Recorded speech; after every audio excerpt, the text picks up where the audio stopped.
This case has captured the hearts of people around the world, and right now people are showing up to support Maleah and honoring her. David Gonzalez is live in Southwest Houston at the vigil now. David.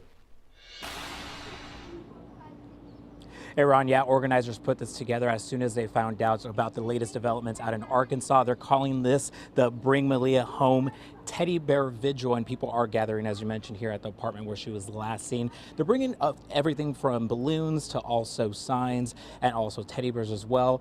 Everyone gathering here at the doorsteps where she was last seen entering that apartment. Right now, people out here say that it's all about Maleah. They are trying just to bring closure to this awful and painful chapter that has taken over and captivated the nation, as you mentioned out here. People out here say that this is just a moment where people could come out and feel some sense of relief and also express their love for this little girl that many of these people actually never knew. But behind the scenes, behind the camera, actually, there's a whole bunch of people that have also gathered as well. We'll be talking to some of the organizers. We actually spoke to one. Her name is Sonia Parker. She is with a group called Parents Against Predators, and she says that this is obviously a very important subject for her and a lot of people that have shown up here as well. So we'll bring you the latest coming up tonight at 10.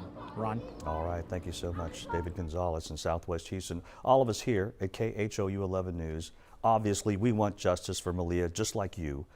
As soon as investigators find out if the remains found belong to Maleah, we'll let you know on the air and online. And we've got a special section dedicated to Maleah on our KHOU app. You can turn on notifications to get updates as soon as we get them.